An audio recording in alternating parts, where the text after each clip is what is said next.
नमस्कार, राष्ट्रीय लोकवाणी में आपका स्वागत है। मैं हूं इंदु पात्रा और आइए सबसे पहले नजर डालते हैं अब तक की सुर्खियों पर।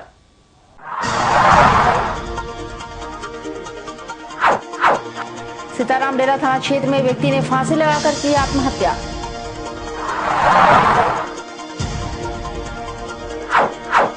लाफार्ज सीमेंट प्लांट के समक्ष झाड़ुओं ने दिया धरना।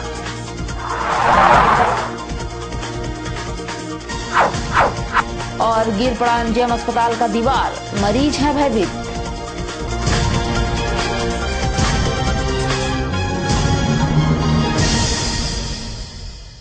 और अब खबरें विस्तार से। जमशेदपुर के सीताराम डेरा थाना अंतर्गत भुइयाडी निवासी अर्जुन सिंह ने अपने घर में फंदे के सहारे पंखे में लटक कर आत्महत्या कर ली।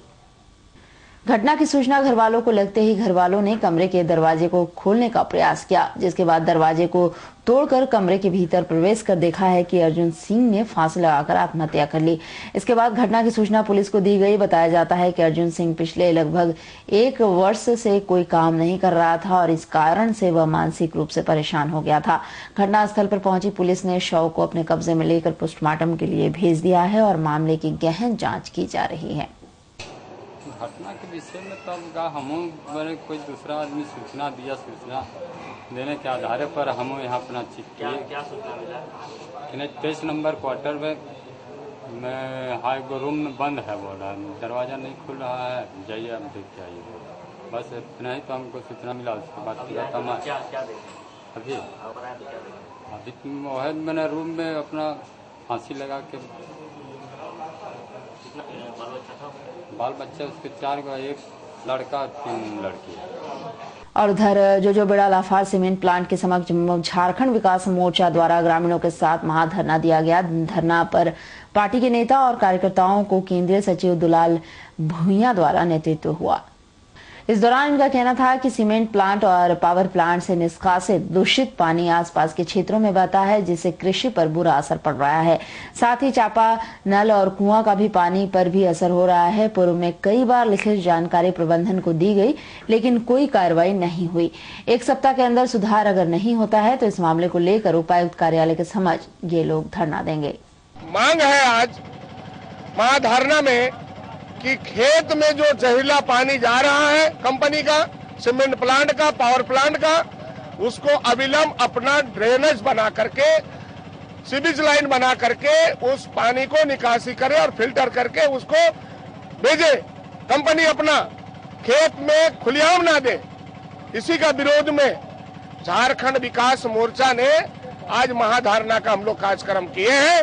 अगर नहीं सुनती है कंपनी, 1 सप्ताह के अंदर जिला मुख्यालय में 7 तारीख को हम लोग महाधरना, ये एक नंबर एजेंडा में रहेगा। गदड़ा के वासियों का, गोविंदपुर वासियों का, राहर गोड़ा, बावन गोड़ा, भाड़े गोड़ा पूरा प्रभावित हो रहा है यहाँ के प्रदूषण से। और उधर अपनी कुव्यवस्था को छुपाकर हमेशा सरकार पर दोषारोपण करने वाला एमजीएम अस्पताल प्रशासन के पास अब सुरक्षा घेरा भी नहीं रहा है कि वह अपने को सुरक्षा के घेरे में रख सके। जी हां, किसी पर दोषारोपण कर सके। गुरुवार को अस्पताल के दक्षिण छोर की लगभग 100 फीट लंबी और लगभग 7 फीट ऊंची दीवार अस्पताल व्यवस्था की पोल खोलकर जमशेदपुर के जनता के सामने रख दी।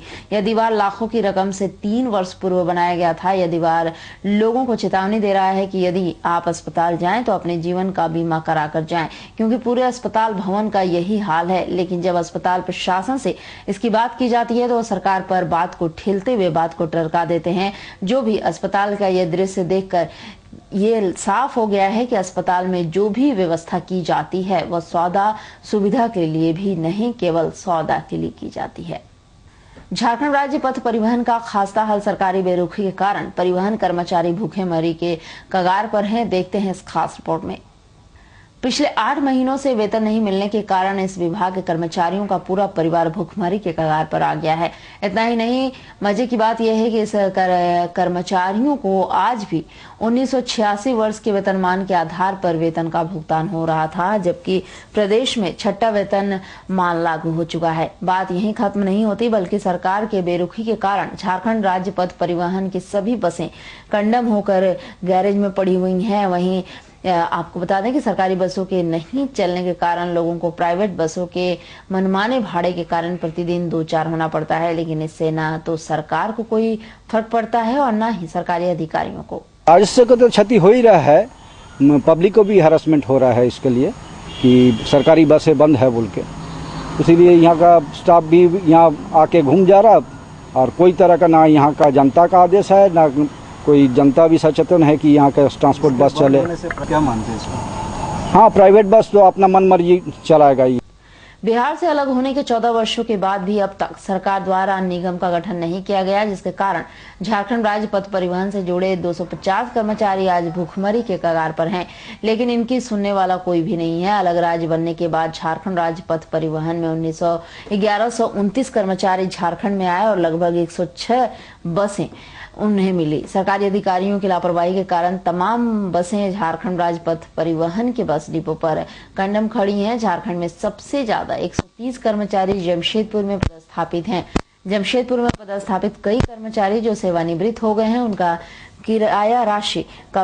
बकाया राशि का भुगतान नहीं हो पाया है, जबकि कई कर्मचारी जिनकी मृत्यु हो गई है उनका वेतन भी आ रहा है। ये और बात है कि किसी भी कर्मचारी के वेतन का भुगतान नहीं हो रहा है। 2014 तक किया है, लेकिन वो जो पेमेंट हम लोगों का चल रहा है वो तो 86 का वेतनमान चल रहा है, जबकि सुप्रीम कोर्ट में केस है, कॉन्टेम केस है। कॉन्टेम केस में भी एक्सेप्ट होने का बाद भी 3 साल हो गया, लेकिन अभी तक कोई भी सहायता, वित्तीय सहायता या 86 का वेतनमान को फिर पे 6 पे में लागू करना कुछ नहीं किया गया है।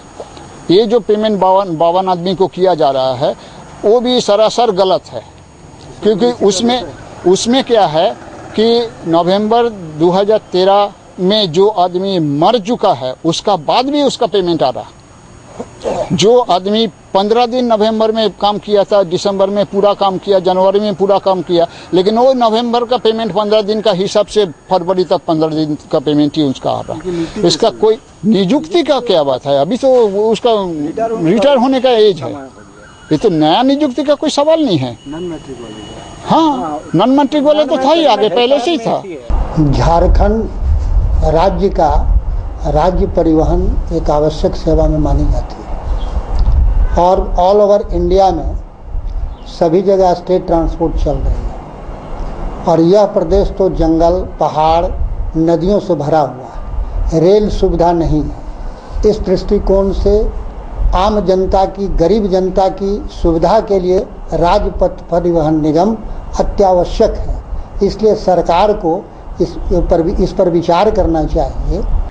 इस मामले के 2011 में कर्मचारियों द्वारा एक मामला सुप्रीम कोर्ट में दायर किया गया था, जिसमें सरकार के परिवहन विभाग के सचिव द्वारा एक शपथ पत्र दायर सरकार का पक्ष रखते हुए कहा गया था कि सभी कर्मचारियों के वेतन का भुगतान किया जा रहा है, उन्हें सभी सरकारी सुविधा मुहैया कराई जा रही है। उस शपथ पत्र के आलोक में उच्चतम न्यायालय ने फैसला सुनाते हुए कहा है कि झारखंड राज्य पथ परिवहन के सभी कर्मचारियों को परिवहन विभाग में समायोजित कर लिया जाए और जो वेतन एवं सुविधाएं झारखंड परिवहन विभाग के कर्मचारियों को दी जा रही हैं वो सब इन कर्मचारियों को भी दी जाए। लेकिन हकीकत यह है कि परिवहन विभाग द्वारा न केवल न्यायालय के आदेश का उल्लंघन किया जा रहा है, बल्कि इन कर्मचारियों के साथ सौतेला व्यवहार करते हुए इनमें से कई कर्मचारियों का तबादला विभिन्न विभाग में कर दिया गया है। इतना ही नहीं, उसके बावजूद भी उन्हें 1986 का वेतनमान ही दिया जा रहा है, जबकि परिवहन विभाग के कर्मचारियों को 6ठा वेतनमान के दर से वेतन दिया जा रहा है। झारखंड राज्य पथ परिवहन के कर्मचारियों का ग्रेड भी समाप्त कर दिया गया है। जो इस विभाग में कभी डीएम हुआ करते थे, आज वे चपरासी का काम करने को मजबूर हैं। मामला सुप्रीम कोर्ट की जो बात कहकर सरकार जो है सो पल्ला झाड़ रही है, यह किसी भी दृष्टिकोण से न्यायोचित नहीं है। उदाहरण स्वरूप सुप्रीम कोर्ट में कर्मचारी के वेतन बकाया इस संबंधी जो केस 1994 में किया गया था वह केस नंबर 7290 है, जिसमें झारखंड सरकार की ओर से परिवहन सचिव के माध्यम से सुप्रीम कोर्ट में शपथ पत्र दी जाती है कि मैं डिपो चला रहा हूं, डिवीजन चला रहा हूं, सभी गाड़ियां चला रहा हूं, कर्मचारी का सभी प्रकार का वेतन दे रहा हूं, बकाया दे रहा हूं और इस प्रकार मैंने पूर्ण रूपेण इसको अपने अधीन लेकर के, पथ परिवहन निगम नहीं, या परिवहन विभाग में इसको अंदर में लेकर के सभी संचालित कर रहा हूँ। यह सरकार के द्वारा सुप्रीम कोर्ट में शपथ पत्र दी गई, सुप्रीम कोर्ट ने इस पर जजमेंट पास किया। दैट मीन्स इसका मतलब होता है कि सारे कर्मचारी परिवहन विभाग में समायोजित हो गए। तो जब एक बार शपथ पत्र के आधार पर सुप्रीम कोर्ट जजमेंट दे देती है कि सारे कर्मचारी परिवहन विभाग में समायोजित हो गए, तो परिवहन विभाग के कर्मचारी की भांति राज्य पथ परिवहन के कर्मचारी को भी सरकारी सुविधा मिलनी चाहिए। उदाहरण स्वरूप वेतन, पे रिवीजन। चूँकि पथ परिवहन निगम में चौथा वेतनमान पर हम लोग काम कर रहे हैं। आज की तिथि में झारखंड या बिहार में छठा वेतनमान लागू है, तो आम कर्मचारी का सिर्फ इतना ही मांग था कि छठा वेतनमान को देते हुए सबको डिमोशन कर दिया। डिमोशन तो कोई कानून है नहीं, किसी को आप डिमोशन कर दीजिए। कानून सम्मत यह निर्णय ही गलत है, कंट्रोवर्शियल निर्णय है। इस संबंध में झारखंड सरकार के परिवहन मंत्री चंपई सोरेन से बात करने पर उन्होंने इस पूरे मामले से पहले तो अनभिज्ञता जाहिर की, लेकिन बार बार पूछे जाने पर कहा है कि इस पूरे मामले से संबंधित फाइल देखने और परिवहन सचिव से बात करने के बाद ही कुछ बता पाएंगे। यह बताए जाने के बाद भी 8 माह से वेतन नहीं मिला है, जिसके कारण कई परिवार भूखमरी के कगार पर आ गए हैं। तो मंत्री चंपई सोरेन ने आश्वासन दिया है कि वे इस संबंध में जल्द से जल्द ठोस कदम उठाएंगे और कर्मचारियों को न्याय दिलवाएंगे। जीव से बहुत कुछ बात हुए है ना, अगले हफ्ता फिर इसके लिए अब बैठेंगे, उसके बाद हम सारा स्थिति बता देंगे। लेकिन इतने दिन से जो बंद हो जाना है, बंद हुआ है क्योंकि यहाँ निगम नहीं है, परिवहन निगम नहीं, अभी प्रॉब्लम है। तो सारा चीज़ का हम लोग रिव्यू कर रहा है, उसके बाद एक तो रास्ता निकालेंगे। तभी इस तक हमारा संगठन में नहीं आया, आने के बाद हम देख लेंगे रांची जाने के बाद किसका ऐसा हुआ है। बात अभी तक है तो हमारा पास फाइल नहीं आया, अगर फाइल आ जाएगा तो हम उसको देख लेंगे तुरंत। बहरहाल अब देखना यह है कि सरकार की नींद कब खुलती है और इन कर्मचारियों को न्याय कब मिलता है। जमशेदपुर एग्रीको बस डिपो में कुल 106 बसें खस्ता हाल हैं। जमशेदपुर में कुल कर्मचारी 130 हैं। पूरे झारखंड में 1129 कर्मचारी थे, जिनमें अब मात्र 250 हैं। लाखों रुपए के बैटरी खराब हो गई है और लाखों रुपए के टायर बेकार हो गए हैं। जमशेदपुर से राष्ट्रीय लोकवाणी के लिए सुमित झा की रिपोर्ट। और उधर महंगाई रोकने के लिए मोदी सरकार ने अपनी मुस्तैदी बढ़ा दी है और आलू प्याज की बढ़ती कीमतों पर लगाम लगाने के लिए केंद्र सरकार ने बेहद सख्त कदम उठाते हुए आवश्यक वस्तु अधिनियम 1955 के तहत इन्हें स्टॉक होल्डिंग की सीमा दायरे में शामिल करने का फैसला किया है। इसके बाद अब राज्य सरकार आलू प्याज के स्टॉक होल्डिंग की सीमा तय जमाखोरों के खिलाफ कड़ी कार्रवाई कर पाएगी। साथ ही राशन दुकानों के तहत आम जनता के बीच बांटने के लिए 50 लाख टन अतिरिक्त चावल आवंटित किया गया है, जिसके तहत आज भारतीय जनता पार्टी के जिला कमेटी द्वारा जिले के उपायुक्त से मांग किया गया है कि आलू प्याज के थोक विक्रेता के द्वारा मनमाने रेट की उचित जाँच की जाए। साथ ही साथ उन्होंने उन पर कहीं से भी कड़ी कार्रवाई भी करी जाएगी और इस तरह के लोगों को जेल भेजने का कार्य करें ताकि जनता को महंगाई से राहत मिल सके। खाद्य पदार्थ उसके विरोध में हम लोग जिला उपायुक्त से मिलने आए हैं। इस जमाखोरी पर रोक लगाए और यहाँ पर एक मूल्य तालिका तय हो, चाहे कि साक्षी बाजार का कुछ अलग रेट रखता है, बिष्टुपुर का अलग है, मंडी का अलग है, एक सामान्य मूल्य तालिका हो और इस जमाखोरी पर रोक लगाए। इस मांग को लेकर आज हम लोग उपायुक्त से मिलने के लिए आए हैं। और उधर अस्पताल में चाहे किसी तरह की भी सुरक्षा गार्ड लगा दी जाए, उसके बाद भी अस्पताल की संपत्ति को चोरी होने से कोई नहीं बचा सकता। जी हाँ, उसी में भगवान भरोसे किसी की किस्मत अगर खराब रही तो वह सुरक्षा गार्ड के हत्थे चढ़ भी जाता है। गुरुवार दोपहर अस्पताल में एक कचरा चुनने वाली आई और कचरा चुनने लगी। वह रोजाना अस्पताल परिसर में कचरा चुनकर कहीं टाल में बेचकर अपना गुजर बसर करती है, लेकिन दुर्भाग्य की बात यह है कि वह अस्पताल परिसर में कचरा चुनते चुनते एक स्टील का बर्तन चोरी कर जाने लगी। इतने में एक महिला गार्ड ने उसे देख लिया और उसे पकड़ा और उस बर्तन को वापस अस्पताल में रखवाया। उसे डांट फटकार भी लगाया और अस्पताल परिसर से भगा दिया। सबसे बड़ी बात यहाँ है कि इतने लोगों, इतनी सुरक्षा गार्डों के रहते अस्पताल की संपत्ति कचरे के चूनी जा रही है। जी हाँ, यानी अब ये अस्पताल की संपत्ति अब कचरे के जैसा हो गया है। क्या अस्पताल का सामान और कचरा में कोई अंतर नहीं है? फेंकने वाली रोज आती थी, लेकिन आज ना वो देखे, ध्यान दिए तो उसमें क्या बोलते हैं बोरा का अंदर में उसका गमला हॉस्पिटल का गमला देखे। तब फिर हम लेके उसको बोले रखे और बोले कि यहाँ मत आइए, आएगा तो भगाएगा तुम। और उधर पिछले 4 दिनों से सिंहभूम होम्योपैथी कॉलेज के छात्रों द्वारा किए जा रहे अनशन को भारतीय जनता पार्टी की युवा इकाई ने अपना समर्थन प्रदान कर दिया है। इसके अंतर्गत युवा मोर्चा के कार्यकर्ताओं ने भी अनशन स्थल पर पहुंचकर बैठ गए हैं। इस दौरान भाजपा युवा मोर्चा के जिला अध्यक्ष रतन महतो का कहना था कि लगभग पिछले 4 महीनों से कॉलेज की पढ़ाई केवल कॉलेज के शिक्षकों के मनमानी और मांगों को लेकर ठप है और इसका सीधा खामियाजा छात्रों को भुगतना पड़ रहा है। उन्होंने बताया है कि छात्रों ने इसके लिए कई प्रयास किए परंतु सभी जगहों से निराशा ही हाथ लगी है। उन्होंने अनशन पर बैठना पड़ रहा है और इस तरह से इन छात्रों को भरपूर सहयोग मिलेगा और अगर पढ़ाई त्वरित रूप से शुरू नहीं किया गया तो भाजपा युवा मोर्चा उग्र आंदोलन करेगी। आज 4 दिनों से अखिल भारतीय विद्यार्थी परिषद के जो छात्र छात्राएं धरना पर बैठे हुए हैं और सिंहभूम होम्योपैथिक कॉलेज के लेकर इसके सुने जो मांग इनको है कि वहाँ का प्राचार्य का रवैया सही नहीं है। दूसरी बात है कि 4 माह से जो लोग पढ़ाई जो ठप हो गया है इसका क्या हो, इसके लिए कुछ उपाय करना होगा। अगर वहाँ के टीचर अगर नहीं टीचिंग करा पा रहे हैं तो उसके लिए प्रिंसिपल इसका दायित्व लेकर उनको टीचिंग कराना चाहिए, ना कि किसी को भविष्य के साथ खिलवाड़ नहीं करना चाहिए। जो भी छात्र छात्राएं 4 महीना से जो बैठे हुए हैं इनका क्या हो, इनका भविष्य क्या हो, इनको प्रिंसिपल को नहीं बल्कि जिला प्रशासन को इनके बारे में सोचना चाहिए।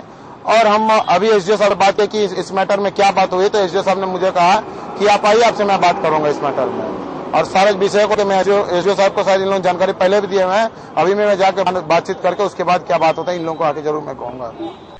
शहर के निजी इंग्लिश स्कूल द्वारा किए जा रहे प्रोजेक्ट को बनाने में टीचरों की पूर्ण भागीदारी की मांग को लेकर जमशेदपुर अभिभावक संघ ने जिले के उपायुक्त से मुलाकात की, साथ ही एक मांग पत्र भी सौंपा। इस दौरान संघ के अध्यक्ष डॉक्टर उमेश कुमार ने बताया है कि स्कूल द्वारा दिए जाने वाले प्रोजेक्ट से बच्चों का ज्ञान तो बढ़ता है परंतु वो ज्ञान बच्चे स्वयं नहीं ले पाते। इन्होंने बताया है कि स्कूल द्वारा केवल टॉपिक दी जाती है और बच्चे उसे पूर्ण रूप से समझ ही नहीं पाते और अपने अभिभावक का सहारा लेकर उसे केवल पूरा करने पर ध्यान केंद्रित रहता है उनका और स्कूल के टीचरों द्वारा उसकी दोबारा जांच भी नहीं की जाती है, जिस कारण से उस विषय पर बच्चों को उचित ज्ञान नहीं मिल पाता है। मांग पत्र के माध्यम से इन्होंने जिले के उपायुक्त से मांग की है कि इस मामले पर ध्यान देकर स्कूलों को इस पर आदेश पत्र जारी किया जाए ताकि बच्चों को सही और पूरा ज्ञान मिल सके। जमशेदपुर के निजी स्कूलों में बच्चों को project art and craft class के जो वर्क दिए जाते हैं टीचर्स द्वारा, इसमें बच्चों को ज्ञानवर्धन होने की जगह नुकसान का ही सामना करना पड़ता है, क्योंकि टीचर द्वारा केवल बच्चों को ये बता दिया जाता है, विधि बता दी जाती है कि आपको इस तरह से वर्क करके लाना है।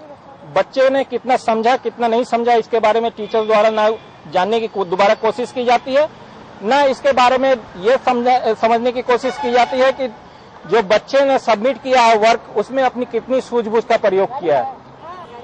अभिभावकों को इसमें परेशानी ये होती है कि बच्चे जो है सही तरीके से उसको कर नहीं पाते, इसलिए उनको अपने समय के साथ बहुत सारे बहुमूल्य कामों को छोड़कर प्रोजेक्ट वर्क पूरा करना पड़ता है और बच्चे ले जाकर सबमिट कर देते हैं। संघ उपायुक्त महोदय के माध्यम से स्कूल प्रबंधन को आदेश करने की मांग करने आया है कि उपायुक्त महोदय अपने माध्यम से आदेश करें कि वे टीचर्स जो है स्कूल में जो भी प्रोजेक्ट वर्क दे अपनी देखरेख में बनवाएं, न कि घर से बना के लाने के लिए बच्चों को कहें। और अब चलते चलते एक नजर अब तक की सुर्खियों पर।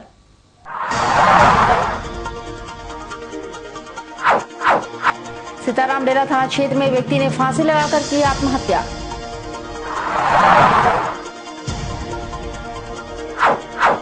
लाफार्ज सीमेंट प्लांट के समर्थक झाड़ुओं ने दिया धरना।